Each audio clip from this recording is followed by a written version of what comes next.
आगे आने वाले सालों में उनकी तरह के कई और लोग होंगे।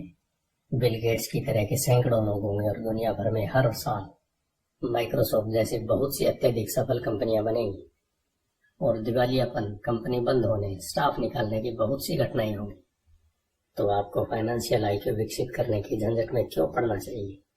इसका जवाब कोई और नहीं दे सकता, आप खुद दे सकते हैं। परंतु मैं आपको बता दूं कि मैं ऐसा क्यों करता हूं। मैं इसलिए ऐसा करता हूं क्योंकि आज का युग सबसे ज्यादा रोमांचकारी युग है। मैं चाहता हूं कि मैं परिवर्तन से डरने के बजाय उसका स्वागत करूं। मैं चाहता हूं कि मैं लाखों करोड़ों बनाने के बारे में रोमांचित रहूं, न कि सिर्फ अपनी तनख्वाह बढ़ाने के बारे में। आज का युग सर्वाधिक रोमांचकारी समय है जो दुनिया के इतिहास में अभूतपूर्व है। कई पीढ़ियों के बाद लोग इस युग को याद करते हुए यह कहेंगे कि यह कितना ज्यादा रोमांचकारी रहा होगा। इसे पुराने की मौत, नए का जन्म का युग कहा जाएगा। इस युग में बहुत उथल पुथल थी और रोमांच भी था। तो अपने फाइनेंशियल आईक्यू को विकसित करने की झंझट क्यों उठाई जाए? क्योंकि अगर आप ऐसा करते हैं तो आप ज्यादा अमीर हो जाएंगे, और अगर आप ऐसा नहीं करते हैं तो आगे आने वाला समय आपके लिए डरावना होगा। उस समय में आप बहादुरी से आगे बढ़ने वाले लोगों को सफल होते देखेंगे और पुराने सिद्धांतों से झगड़े रहने वाले लोगों को असफल होते देखेंगे। 300 साल पहले जमीन ही संपत्ति थी, इसलिए जिस आदमी के पास जमीन थी उसके पास संपत्ति थी। फिर फैक्ट्रियां आई, उत्पादन शुरू हुआ और अमेरिका में अपना दबदबा बना लिया। उद्योगपति के पास संपत्ति आ गई। आज सूचना का युग है, इसलिए जिस आदमी के पास जितनी ज्यादा और जल्दी सूचना आ जाती है वह अमीर हो जाता है। समस्या यह है कि सूचना दुनिया भर में प्रकाश की गति से उड़ रही है। इस नई संपत्ति को सीमाओं और दायरों में नहीं बांधा जा सकता जिस तरह जमीन और फैक्ट्रियों को बांधा जा सकता था। परिवर्तन ज्यादा तेज और ज्यादा नाटकीय होंगे। नए करोड़पतियों की संख्या में नाटकीय बढ़ोतरी होगी। ऐसे भी लोग होंगे जो पीछे छूट जाएंगे।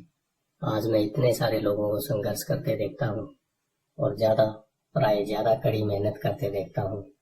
तो ऐसा सिर्फ इसलिए होता है क्योंकि वे पुराने विचारों को कसकर पकड़े रहते हैं। वे चाहते हैं कि चीजें उनके हिसाब से हों। वे परिवर्तन का विरोध करते हैं। मैं ऐसे लोगों को जानता हूँ जिनकी नौकरी छूट गई है, घर बिक गया है, और वे इसके लिए टेक्नोलॉजी, अर्थव्यवस्था या अपने बॉस को दोष देते हैं। दुर्भाग्य से उन्हें यह महसूस ही नहीं होता कि वे भी समस्या का कारण हो सकते हैं। पुराने विचार उनके सबसे बड़े विरोधी बन जाते हैं, और ऐसा इसलिए होता है क्योंकि वे यह नहीं जान पाते कि जो विचार पुराने जमाने में संपत्ति था वह आज इसलिए नहीं है क्योंकि जमाना आगे बढ़ चुका है। एक दोपहर मैं अपने द्वारा इजाद किए गए बोर्ड गेम कैश फ्लो से शिक्षा दे रहा था। मेरा एक दोस्त किसी को अपने साथ लेकर आया ताकि वह भी सीख सके। दोस्त का हाल ही में तलाक हुआ था। तलाक के मुकदमे में उसके हाथ बुरी तरह जल गए थे और वह अब कुछ जवाब ढूंढ रही थी। उसके मित्र को लगा कि शायद इस खेल से उसे कुछ सीखने को मिलेगा। इस खेल को इस तरह से बनाया गया है ताकि लोग यह सीख सकें कि पैसा किस तरह काम करता है। खेलने के दौरान वे इनकम स्टेटमेंट और बैलेंस शीट के आपसी संबंध के बारे में सीखते हैं। वे सीखते हैं कि किस तरह दोनों के बीच कैश का फ्लो होता है और किस तरह पैसे की राह में आपको अपनी संपत्ति वाले कॉलम से निकलने वाले मासिक कैश फ्लो को बढ़ाना होता है ताकि यह आपके मासिक खर्च से ज्यादा हो जाए। एक बार आप इसे हासिल कर लेते हैं तो आप सुबह दौड़ से बाहर निकल जाते हैं और तेज राह पर चल पड़ते हैं। जैसा मैंने कहा है, कुछ लोग इस खेल से नफरत करते हैं, कुछ इससे प्रेम करते हैं और कुछ इसका मतलब ही नहीं समझ पाते। एक महिला ने कुछ सीखने का बहुमूल्य अवसर खो दिया। शुरुआती राउंड में उसने एक डुडेट कार्ड खींचा जिस पर एक नाव बनी हुई थी। पहले तो वह खुश हुई, अरे मेरे पास तो एक नाव है। फिर जब उसके मित्र ने यह बताया कि किस तरह आंकड़े उसके इनकम स्टेटमेंट और बैलेंस शीट पर काम करते हैं तो वह कुंठित हो गई क्योंकि उसे गणित जरा भी पसंद नहीं था। बाकी के खिलाड़ियों ने शांतिपूर्वक इंतजार किया जब उनका दोस्त इनकम स्टेटमेंट, बैलेंस शीट और मासिक कैश फ्लो के बारे में उसे समझाता है। अचानक जब उसने यह जान लिया कि आंकड़े किस तरह काम करते हैं, तो उसे यह जानकर झटका लगा कि उसकी नाव उसे जिंदा खा रही है। बाद में वह डाउन साइज हो गई और उसे एक बच्चा भी हो गया। यह उनके लिए एक भयानक खेल साबित हुआ। कक्षा के बाद उसका दोस्त आया और उसने मुझे बताया कि वह बहुत विचलित है। वह कक्षा में निवेश के बारे में सीखने के लिए आई थी और उसे यह बहुत मूर्खतापूर्ण लगा था कि इतने बेकार खेल को खेलने में इतना ज्यादा समय बर्बाद किया जाए। उसके मित्र ने उसे यह समझाने की कोशिश की कि वह अपने भीतर झांक कर देखे कि क्या यह खेल उसके किसी अंदरूनी पहलू को उजागर कर रहा था। इस सुझाव पर उस महिला ने अपना पैसा वापस मांग लिया। उसने कहा कि यह विचार मूर्खतापूर्ण है कि कोई खेल किसी के अंदरूनी पहलू को उजागर करता है। उसका पैसा तत्काल वापस कर दिया जाए और वह वापस चली गई। 1984 से मैं करोड़ों कमा रहा हूँ और सिर्फ इसलिए कमा रहा हूँ क्योंकि स्कूल सिस्टम वह नहीं सिखा था जो मैं सिखा रहा हूँ। स्कूल में ज्यादातर शिक्षक भाषण देते हैं। अपने छात्र जीवन में मुझे भाषणों से चिढ़ थी। मुझे बहुत जल्दी बोरियत हो जाती थी और मेरा दिमाग इधर उधर भटकने लगता था। 1984 में मैंने खेल खेल में शिक्षा देना चालू किया। मैंने वयस्क विद्यार्थियों को प्रोत्साहित किया कि वे इन खेलों को ज्ञान बढ़ाने के इस पहलू से देखें कि वे क्या जानते हैं और उन्हें क्या सीखना चाहिए। सबसे महत्वपूर्ण बात यह है कि इस खेल में आदमी के व्यवहार पर भी प्रकाश पड़ता है। यह एक तत्काल फीडबैक सिस्टम भी है। टीचर लेक्चर दे, इसके बजाय खेल एक व्यक्तिगत लेक्चर बन जाता है जो आपके लिए बनाया गया है। उस महिला के मित्र ने बाद में मुझे पूरी बात बताने के लिए फोन किया। उसने कहा कि उसकी मित्र अब शांत है। शांत होने के बाद उसने खेल और अपने जीवन के बीच में कुछ आपसी संबंध की महसूस किए हैं। हालांकि उसके और उसके पति के पास नाव नहीं थी, परंतु उसके पास बाकी सब चीजें थी। वह अपने तलाक के बाद बहुत नाराज थी।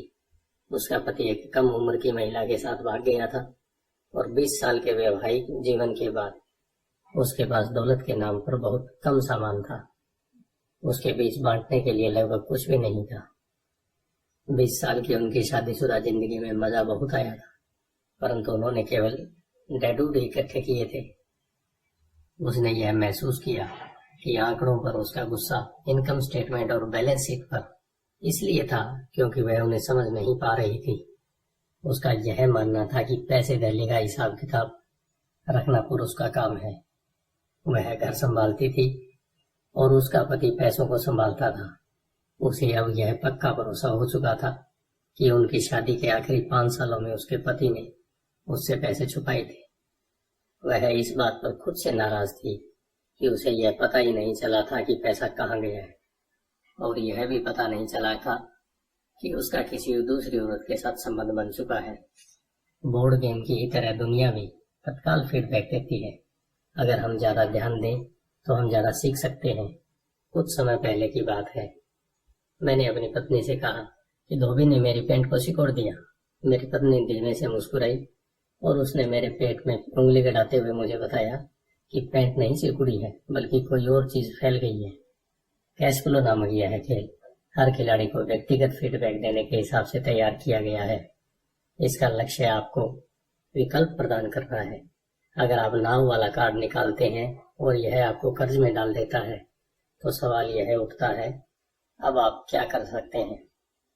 आपके पास कितने फाइनेंशियल विकल्प मौजूद हैं? यही खेल का लक्ष्य है।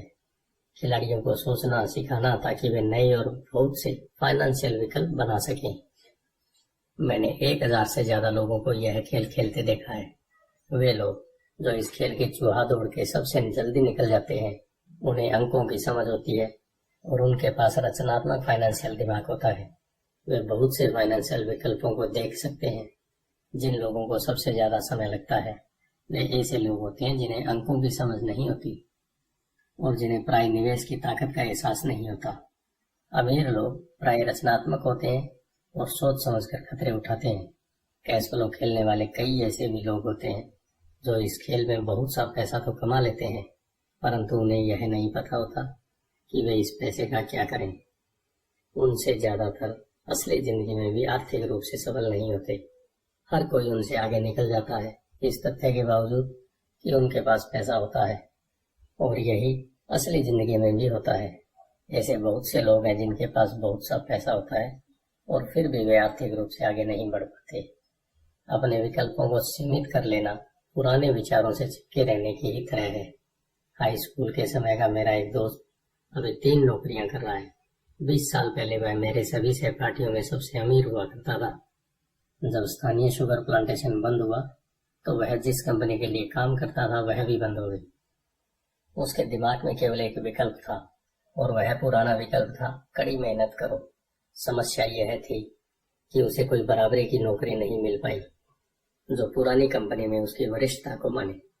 इसका परिणाम यह हुआ कि वह अभी जो काम कर रहा है वे उसकी योग्यता के बहुत नीचे के काम है और इसलिए उसकी तनख्वाह कम है। उसे जिंदा रहने के लिए जितना पैसा चाहिए उतना कमाने के लिए उसे 3 नौकरियां करनी पड़ रही है। मैंने कैच फ्लो खेलने वाले लोगों को यह शिकायत करते सुना है कि सही मौका देने वाले कार्ड उनके पास नहीं आ रहे हैं, इसलिए वे जहां के तहां बैठे रहते हैं। मैं ऐसे लोगों को जानता हूं जो असली जिंदगी में भी ऐसा ही करते हैं। वे बैठकर सही मौके के आने का इंतजार करते हैं। मैंने लोगों को सही मौके वाले कार्ड का इंतजार करते देखा है और फिर उनके पास पर्याप्त पैसा नहीं होता। फिर वे यह शिकायत करते हैं कि अगर उनके पास ज्यादा पैसा होता तो वे चूहा तोड़ के बाहर निकल सकते थे, इसलिए वे वहीं बैठे रहते हैं। मैं असली जिंदगी में भी ऐसे लोगों को जानता हूँ जो यही करते हैं। वे महान अवसर देखते हैं परंतु उनके पास पैसा नहीं होता और मैं देखता हूँ कि लोग एक महान अवसर वाले कार्ड को खींचते हैं, उसे जोर से पढ़ते हैं और उन्हें यह पता ही नहीं होता कि यह एक महान अवसर है। उनके पास पैसा भी होता है, समय भी होता है, कार्ड भी होता है, परंतु वे अवसर को नहीं देख पाते। वे यह देखने में असफल हो जाते हैं कि चौहा दौड़ से बच निकलने के लिए यह किस तरह उनकी फाइनेंशियल योजना में फिट होता है। और मेरी राय में इस तरह के लोग दूसरे सभी तरह के लोगों से ज्यादा संख्या में होते हैं। ज्यादातर लोगों की जिंदगी में एक बार मिलने वाला सुनहरा अवसर उनके सामने पड़ा हुआ मिलता है परंतु वे उसे नहीं देख पाते। 1 साल बाद उन्हें इसका पता चलता है जब बाकी सभी लोग अमीर बन जाते हैं। फाइनेंशियल बुद्धि का मतलब है ज्यादा विकल्प होना। अगर अवसर आपके सामने नहीं आ रहे हैं तो आप अपनी आर्थिक स्थिति सुधारने के लिए क्या कर सकते हैं। अगर कोई अवसर आपकी गोद में आ रहा है और आपके पास पैसा नहीं है और बैंक वाले आपको उधार नहीं दे रहे हैं तो आप उस अवसर से कैसे लाभ उठा सकते हैं। अगर आपका अनुमान गलत है और अगर आप इसकी उम्मीद करते हैं कि वह नहीं होता है तो आप किस तरह एक नींबू को लाखों में बदल सकते हैं। यह फाइनेंशियल बुद्धि है। क्या होता है इससे हमारा ज्यादा सरोकार नहीं है, बल्कि आप एक नींबू को लाखों में बदलने के लिए कितने अलग अलग तरह के आर्थिक समाधान खोज सकते हैं।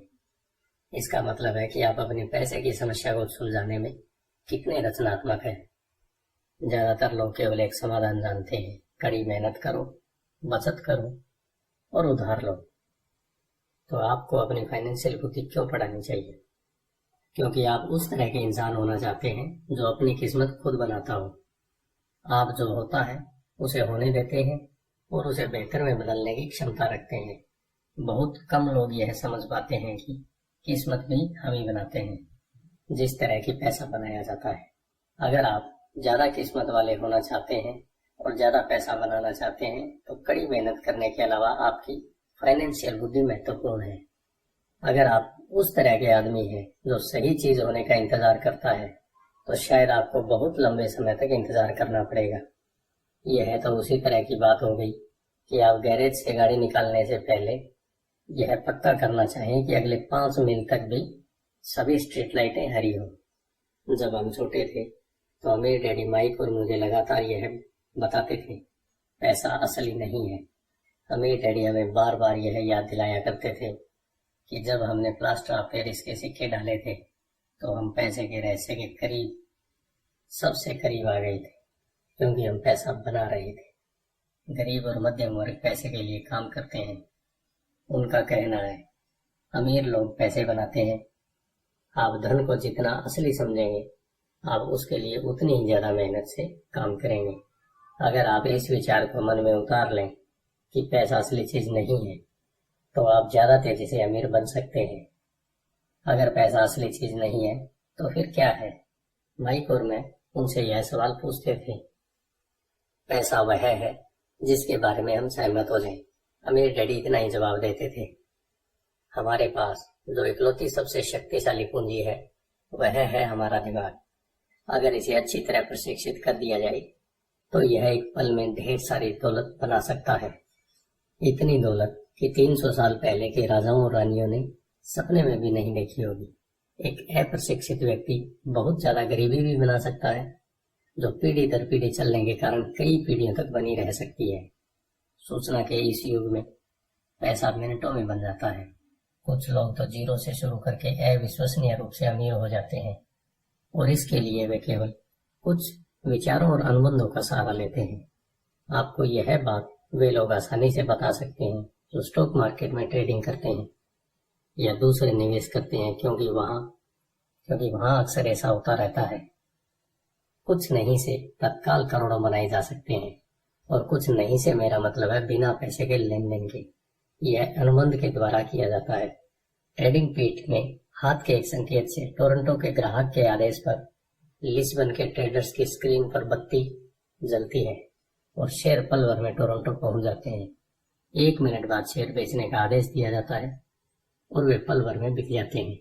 इस पूरे मामले में धन का लेन देन नहीं हुआ, अनुबंधों का हुआ था। तो अपनी फाइनेंशियल प्रतिभा क्यों विकसित करें? इसका जवाब केवल आप ही दे सकते हैं। मैं आपको बता सकता हूँ कि मैं क्यों इसे विकसित कर रहा हूँ। मैं ऐसा इसलिए करता हूँ क्योंकि मैं तेजी से धन कमाना चाहता हूँ। इसलिए नहीं कि मुझे इसकी जरूरत है, बल्कि इसलिए क्योंकि मैं ऐसा करना चाहता हूँ।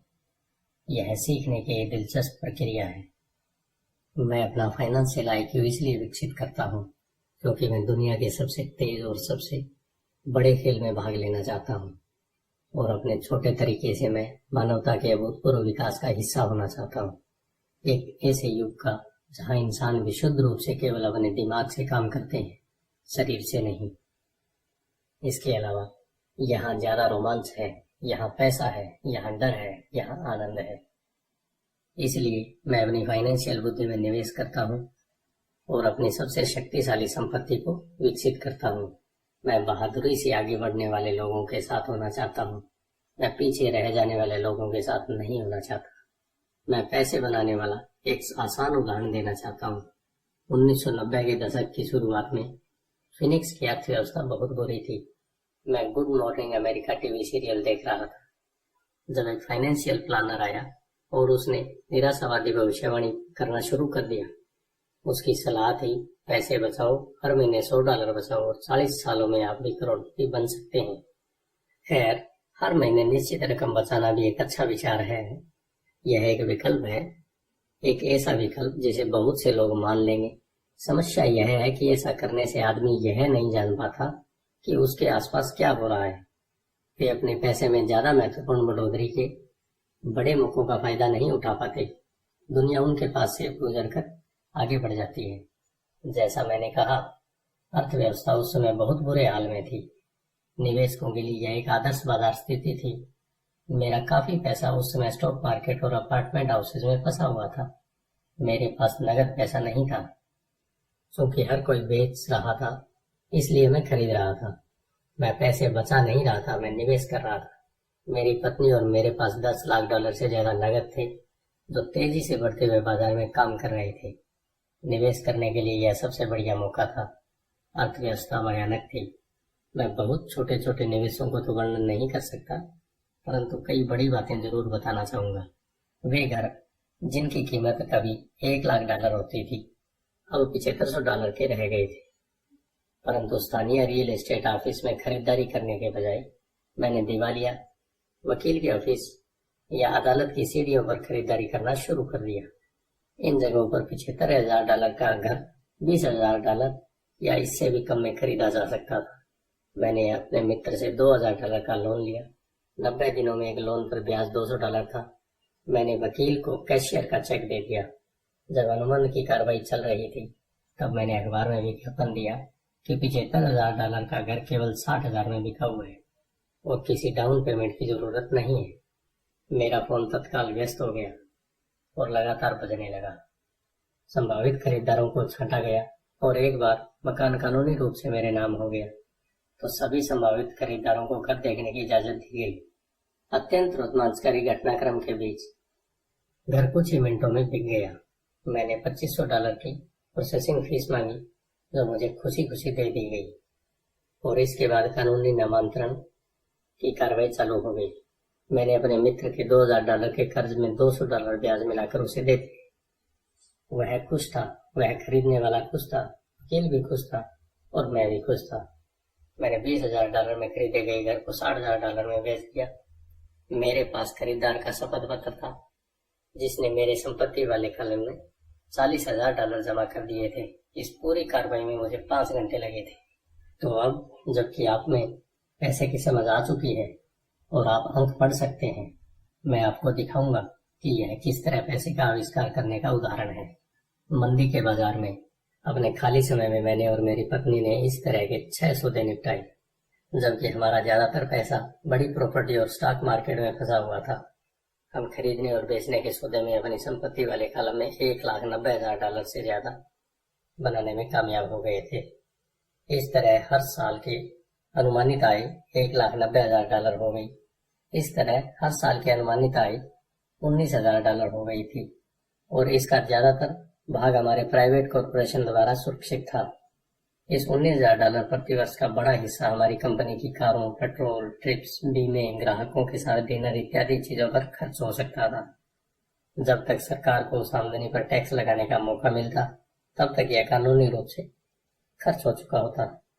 अपनी फाइनेंशियल बुद्धि के इस्तेमाल से पैसा किस तरह खोजा जा सकता है, बनाया जा सकता है और सुरक्षित किया जा सकता है, यह इसका एक आसान उदाहरण है। खुद से पूछें, $1,90,000 बचाने के लिए आपको कितना समय लगेगा? क्या बैंक आपके पैसे पर 10% ब्याज देगा? और शपथ पत्र 30 सालों तक वैध था। मुझे आशा है कि वे मुझे कभी $1,90,000 नहीं देंगे। मुझे टैक्स देना पड़ेगा और वे मुझे मूलधन देते हैं और इसके अलावा 30 साल के समय में $1,90,000 दिए जाने से कुल आमदनी $5 लाख से ज्यादा होगी। मुझसे लोग पूछते हैं कि क्या होगा अगर कोई व्यक्ति पैसे नहीं चुकाए। ऐसा होता है और यह एक अच्छी खबर है। 1994 से 97 तक फिनिक्स रियल एस्टेट बाजार देश में सबसे ज्यादा गर्म बाजार साबित हुआ। उस $60,000 के घर को दोबारा $70,000 में बेचा जा सकता है और एक बार फिर से $250 प्रोसेसिंग फीस के रूप में वसूल किए जा सकते हैं। नए खरीदार के लिए भी यह मुफ्त का सौदा होगा और यह प्रक्रिया चलती रह सकती है। जब मैंने पहली बार घर बेचा था तो मैंने केवल $2,000 खर्च किए थे। तकनीकी दृष्टि से इस सौदे में मेरा एक भी पैसा खर्च नहीं हुआ था। निवेश पर मेरी वसूली अनंत थी। यह एक उदाहरण है कि पैसा पास में नहीं होने पर भी बहुत सा पैसा किस तरह कमाया जा सकता है। दूसरे सौदे में दोबारा बेचे जाने पर मैं $2,000 अपनी जेब में डालता हूँ और लोन को 30 सालों तक फिर से बढ़ा देता हूँ। निवेश पर मेरी वापसी क्या होगी अगर मैं बिना पैसे के पैसे बनाता हूँ, मैं नहीं जानता, परंतु यह $100 हर महीने बचाने से बेहतर तो है ही।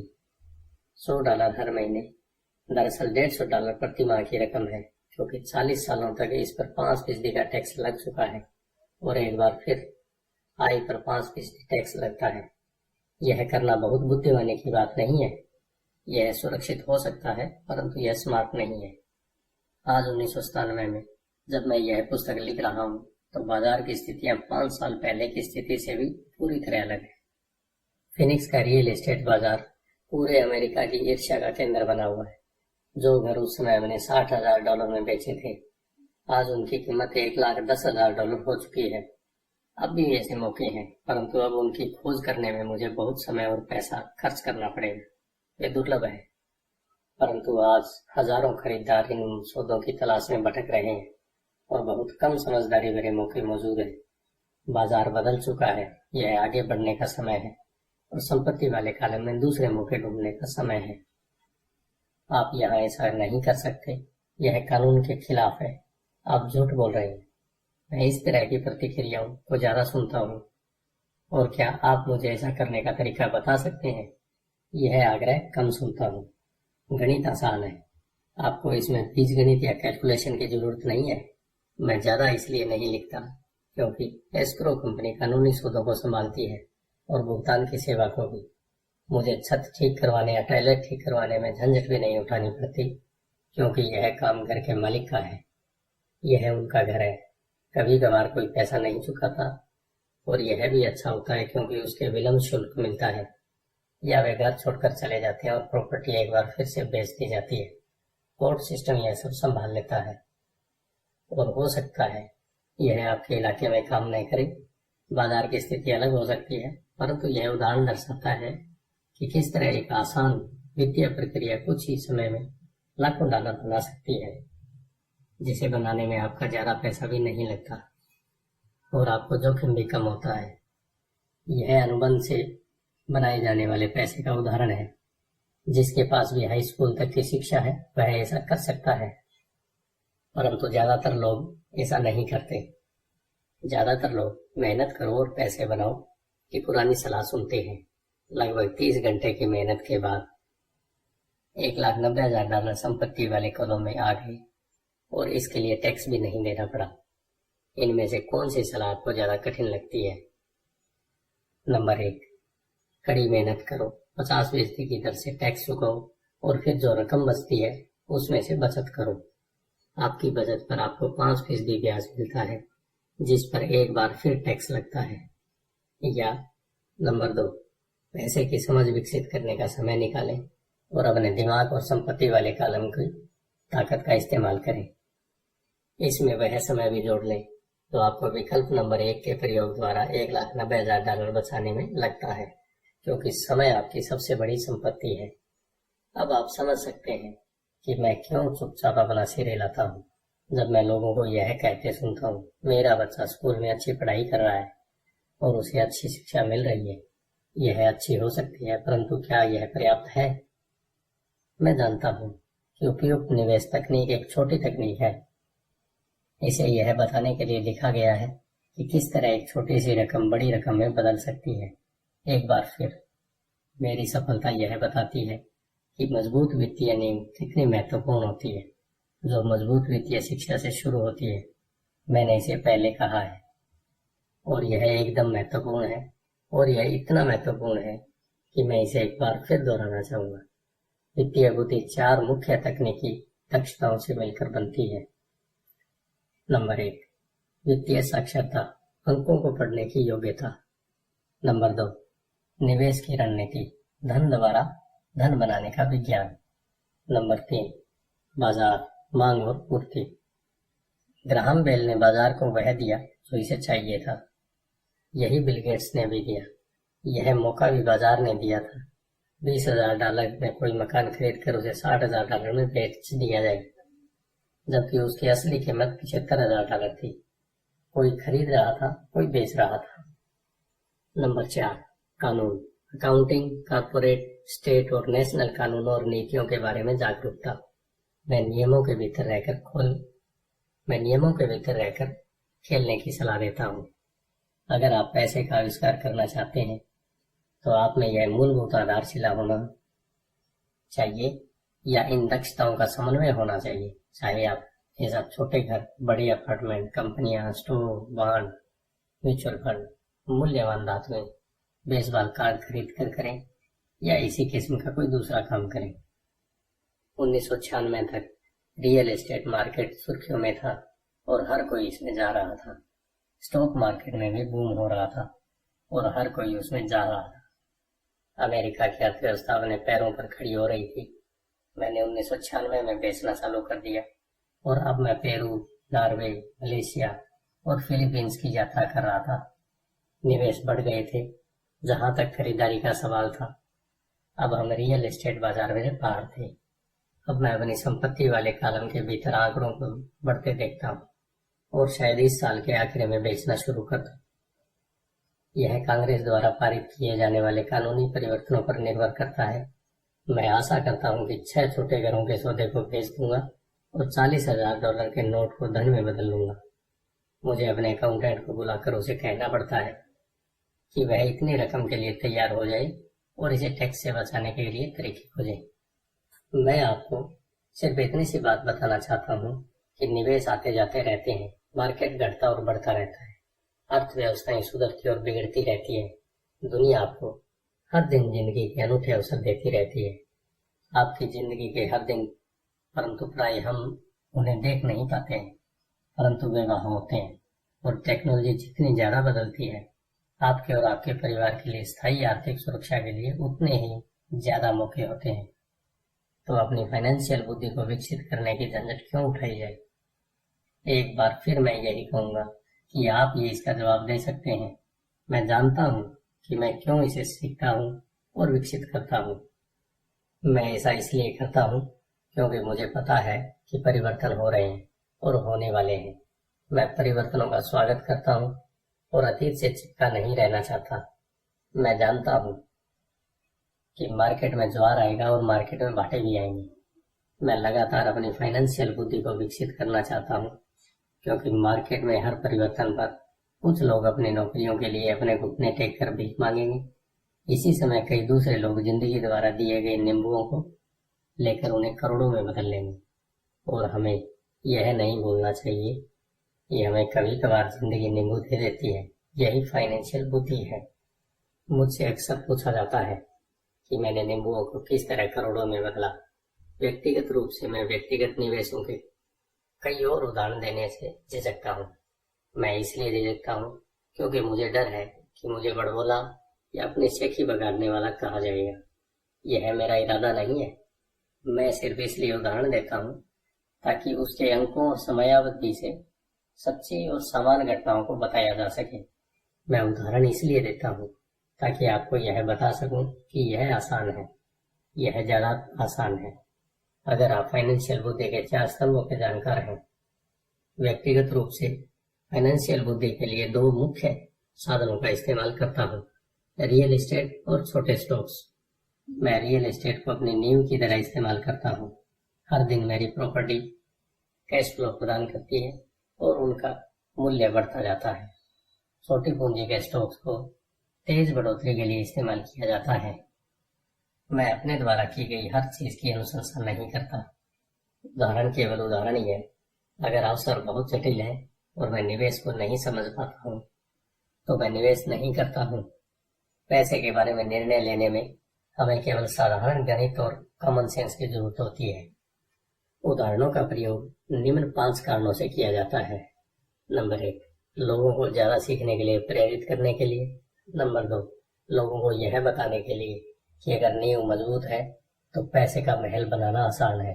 नंबर 3, यह बताने के लिए कि कोई ढेर सारा पैसा बना सकता है। नंबर 4, यह दिखाने के लिए कि आपके लक्ष्यों को हासिल करने के करोड़ों तरीके हैं। नंबर 5, यह बताने के लिए कि यह कोई रॉकेट विज्ञान नहीं है। 1989 में मैं ओरेगन के पोर्टलैंड में एक खूबसूरत जगह पर जॉगिंग किया करता था। यह एक उपनगर था जहाँ छोटे छोटे घर बने हुए थे। वे छोटे और सुंदर थे। हर कहीं मुझे बिकाऊ है के बोर्ड दिखते थे। टिम्बर मार्केट का बुरा हाल था। स्टॉक मार्केट में क्रैश हुआ था और अर्थव्यवस्था में मंदी थी। एक सड़क पर मैंने बिकाऊ है का बोर्ड देखा, काफी लंबे समय से वहां लगा हुआ था। वह पुराना दिख रहा था। एक दिन इसके पास से जॉगिंग करते समय मेरी मुलाकात इसके मालिक से हो गई, जो परेशान दिख रहा था। मैंने पूछा, आपने अपने घर की क्या कीमत लगाई है? मालिक घूमा और फीकी मुस्कुराहट के साथ कहा, आप कीमत लगा लें। यह 1 साल से ज्यादा समय से बिका हुआ है और अब तक कोई इसे देखने तक नहीं आया। मैंने कहा, और आधे घंटे बाद मैंने इसे $20,000 में खरीद लिया, जो उसके द्वारा मांगी गई कीमत से कम थी। यह 2 बेडरूम का छोटा सा सुंदर घर था, जिसकी खिड़कियों पर जिंजर ब्रेड ट्रिम था। यह 1930 में बना था और इसका रंग हल्का नीला था। अंदर एक सुंदर चट्टानी अंगीठी थी और छोटे छोटे 2 बेडरूम थे। यह किराए पर देने के लिए एक आदर्श घर था। मैंने मालिक को $45,000 के घर के लिए $5,000 नकद दिए, जिसकी असली कीमत $65,000 होगी। परंतु दिक्कत सिर्फ इतनी थी कि इसे कोई खरीदना नहीं चाहता था। मालिक ने 1 हफ्ते में इसे खाली कर दिया और वह इससे पीछा छुड़ाकर खुश हुआ।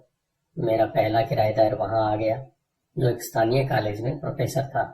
मॉर्गेज, खर्च और मैनेजमेंट फीस चुकाने के बाद हर महीने के आखिर में मेरी जेब में $40 आते थे, जो बहुत बड़ी रकम नहीं थी। 1 साल बाद ओरेगन का रियल एस्टेट बाजार मंदी से उबर गया और बढ़ने लगा। कैलिफोर्निया के निवेशकों के पास अपने रियल एस्टेट मार्केट की तेजी का बहुत सा पैसा था और अब वे उत्तर दिशा में आकर ओरेगन और वाशिंगटन में खरीदारी कर रही थी। मैंने उस छोटे घर को कैलिफोर्निया से आए एक युवा दंपति को $95,000 में बेच दिया, जिन्हें यह बहुत सस्ता सौदा लग रहा था। इस सौदे में मुझे लगभग $40,000 का कैपिटल गेन हुआ, जो मैंने 1031 के टैक्स विहीन एक्सचेंज में रख दिया और मैं अपने पैसे को लेकर कोई बड़ी प्रॉपर्टी खरीदने चल दिया। 1 महीने में मुझे बीवरटन ओरेगन में इंटेल प्लांट के पास एक 12 यूनिट का एक अपार्टमेंट मिल गया। उसके मालिक जर्मनी में रहते थे और उन्हें इसकी कीमत का अंदाजा ही नहीं था और यह एक बार फिर वे इसका पीछा छुड़ाना चाहते थे। मैंने $4.5 लाख की इमारत के लिए $2,75,000 का प्रस्ताव किया। वे $3 लाख पर मान गए। मैंने इसे खरीद लिया और इसे 2 साल तक अपने पास रखा। फिर उसी 1031 एक्सचेंज प्रक्रिया का फायदा उठाते हुए मैंने उस इमारत को $4,95,000 में बेच दिया और एरिजोना फिनिक्स में एक 30 यूनिट का अपार्टमेंट खरीद लिया। तब तक हम फिनिक्स चले गए थे। हमें वैसे भी इसे बेचना था। पहले जो हाल ओरेगन के बाजार का था, वही मंदी का माहौल फिनिक्स के रियल एस्टेट मार्केट में देखने को मिला। फिनिक्स में 30 यूनिट की अपार्टमेंट बिल्डिंग की कीमत $8,75,000 थी। इसमें से $2,25,000 डाउन पेमेंट थी। 30 यूनिट से आने वाला $5,000 प्रति माह से कुछ ज्यादा था। एरिजोना का बाजार भी बढ़ने लगा और 1996 में एक कोलोरेडो के निवेशक ने हमें उस प्रॉपर्टी के लिए $12 लाख देने का प्रस्ताव रखा। मेरी पत्नी और मैं बेचने पर विचार कर रहे थे, परंतु हमने यह देखने का इंतजार किया कि क्या कांग्रेस कैपिटल गेन कानूनों में परिवर्तन करेगी। अगर वह परिवर्तन करती है तो प्रॉपर्टी की कीमत 15 से 20% तक बढ़ जाएगी।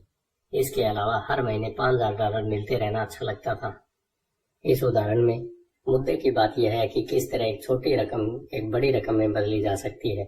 एक बार फिर मैं यह कहना चाहता हूँ कि इसके लिए फाइनेंशियल स्टेटमेंट, निवेश की रणनीति, बाजार की समझ और कानून की जानकारी होनी चाहिए। अगर लोग इन विषयों के बारे में जानकारी नहीं रखते हैं तो स्पष्ट रूप से वे स्टैंडर्ड सलाह का पालन करेंगे, जो कहती है सुरक्षित खेलो और सुरक्षित निवेशों में पैसा लगाना चाहिए। सुरक्षित निवेशों के साथ समस्या यह है कि वे अक्सर बहुत कम मुनाफा देते हैं। उन्हें इतना सुरक्षित बना दिया जाता है कि उनसे मिलने वाला मुनाफा कम हो जाता है।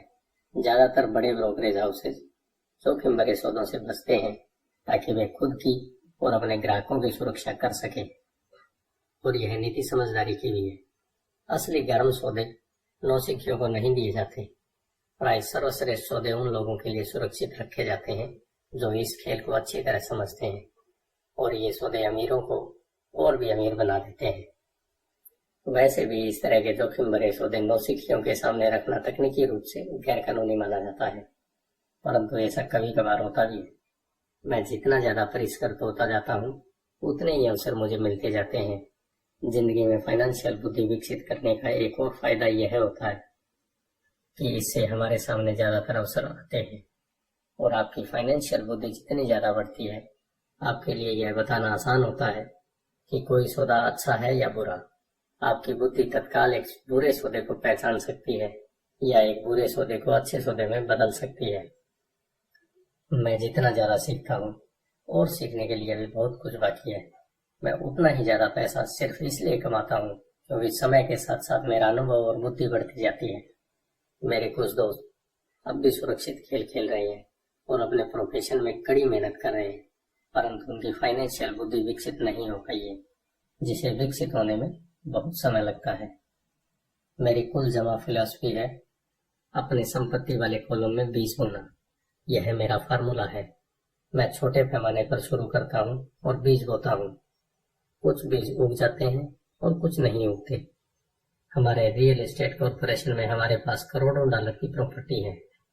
यह हमारा अपना REIT यानी रियल एस्टेट इन्वेस्टमेंट ट्रस्ट है। अब मैं आपको यह पते की बात बताना चाहता हूँ कि इन करोड़ों में से कई प्रॉपर्टीज तो $5,000 से $10,000 के निवेश शुरू हुई थी। नगद पैसे से खरीदी गई ये प्रॉपर्टी खुशकिस्मती से तेजी से बढ़ते बाजार में ज्यादा कीमती हो गई थी और टैक्स से मुक्त रहते हुए इन्हें खरीदा और बेचा गया था और ऐसा कई सालों तक किया गया था। हमारा एक स्टॉक पोर्टफोलियो भी है जिसे मैं और मेरी पत्नी हमारा पर्सनल म्यूचुअल फंड कहते हैं। हमारे कुछ दोस्त हमारे जैसे निवेशकों के साथ ही बिजनेस करते हैं जिनके पास हर महीने निवेश करने के लिए कुछ अतिरिक्त धन होता है। हम ज्यादा जोखिम वाली प्राइवेट कंपनियों के शेयर खरीदते हैं जो अमेरिका या कनाडा में स्टॉक एक्सचेंज पर सार्वजनिक होने जा रही है। कितनी तेजी से धन बढ़ता है इसका उदाहरण इस तरह देखें। हमने कंपनी के सार्वजनिक होने से पहले 25 सेंट प्रति शेयर की दर पर 1 लाख शेयर खरीदे। 6 महीने बाद जब कंपनी शेयर बाजार में दर्ज हो गई तो उसके शेयर का भाव $2 प्रति वर्ष हो गया। अगर कंपनी का प्रबंधन अच्छा है तो कीमतें बढ़ती रहेंगी और स्टॉक $20 प्रति शेयर या इससे भी ज्यादा होगा।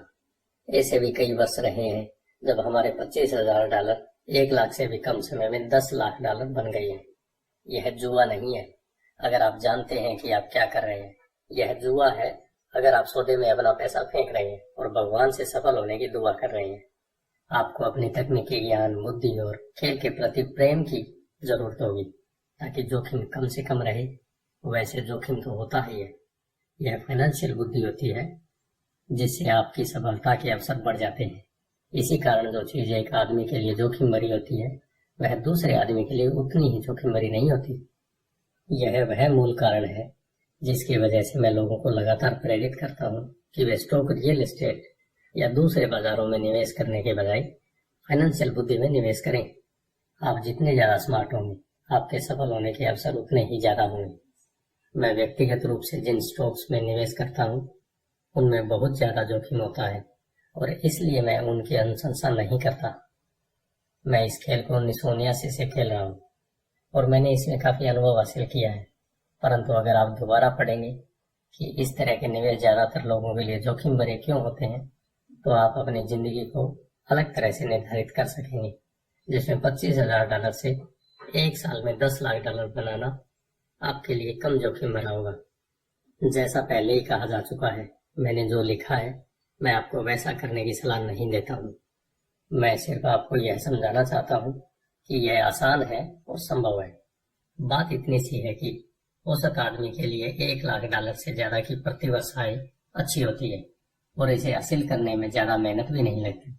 बाजार कैसा है और आप कितने स्मार्ट हैं इस बात पर निर्भर करता है कि आप 5 से 10 सालों में ऐसा कर सकते हैं। अगर आप अपने खर्च को कम रख सकते हैं तो $1 लाख की अतिरिक्त आय आपको सुखद लगेगी, चाहे आप काम कर रहे हो या नहीं। आप चाहें तो काम कर सकते हैं या चाहें तो काम छोड़ सकते हैं और सरकारी टैक्स सिस्टम को अपने विरोध के बजाय अपने समर्थन में भी प्रयुक्त कर सकते हैं। मेरा व्यक्तिगत आधार रियल एस्टेट है। मैं रियल एस्टेट से प्रेम करता हूँ क्योंकि यह स्थायी और धीमी गति से चलने वाली होती है। मैं ठोस आधार को पसंद करता हूँ। कैश फ्लो भी आमतौर पर स्थायी ही होता है और अगर इसे अच्छी तरह मैनेज किया जाए तो इसकी कीमत बढ़ने की भी संभावना होती है। रियल एस्टेट की ठोस आधारशिला होने के कारण मैं जोखिम भरे स्टॉक्स खरीदने का खतरा मोल ले सकता हूँ। अगर मुझे स्टॉक मार्केट में खासा मुनाफा होता है तो मैं मुनाफे पर कैपिटल गेन्स टैक्स देता हूँ और बची हुई रकम को रियल एस्टेट में लगा देता हूँ ताकि मेरी संपत्ति की नींव और ज्यादा मजबूत हो जाए। रियल एस्टेट पर एक और बात है, मैं दुनिया भर में घुमा हूँ और मैंने हर जगह निवेश करना सिखाया है। हर शहर में मुझे यह सुनने में आया है कि रियल एस्टेट को सस्ते में नहीं खरीदा जा सकता। यह मेरा अनुभव नहीं है। न्यूयॉर्क या टोक्यो में या शहर से थोड़ी सी दूर ऐसे शानदार मौके हैं जिन्हें ज्यादातर लोग नजरअंदाज कर देते हैं। सिंगापुर में, जहां भी रियल एस्टेट की कीमतें बहुत ज्यादा चल रही है, ऐसी बहुत सी प्रॉपर्टीज हैं जो चंद मिनटों की ड्राइविंग की दूरी पर है। इसलिए जब भी मैं किसी को यह कहते सुनता हूँ आप यहाँ ऐसा नहीं कर सकते तो मैं उन्हें यह याद दिलाता हूँ कि शायद आपको यह कहना चाहिए, मैं नहीं जानता कि यहाँ ऐसा कैसे किया जा सकता है। महान अवसरों को आपकी आंखें नहीं देख सकती, उन्हें आपके दिमाग से देखा जा सकता है। ज्यादातर लोग सिर्फ इसलिए अमीर नहीं बन पाते क्योंकि उन्हें यह जानने के लिए फाइनेंशियल प्रशिक्षण ही नहीं मिला होता है कि वे अपने सामने पड़े हुए अवसरों को देख सकें और उन्हें पहचान सकें। मुझसे अक्सर पूछा जाता है, मैं शुरुआत कैसे करूं? पिछले अध्याय में मैंने आर्थिक स्वतंत्रता की राह पर चलने वाले 10 कदमों का उल्लेख किया है, परंतु यह हमेशा याद रखें कि आपको मजा आना चाहिए। यह केवल एक खेल है। कई बार आप जीत जाते हैं और कई बार आपको अनुभव मिलता है, परंतु हमेशा आनंद लें। ज्यादातर लोग कभी नहीं जीत पाते क्योंकि उन्हें हार का डर लगा रहता है। इसलिए मुझे स्कूल मूर्खतापूर्ण लगता है।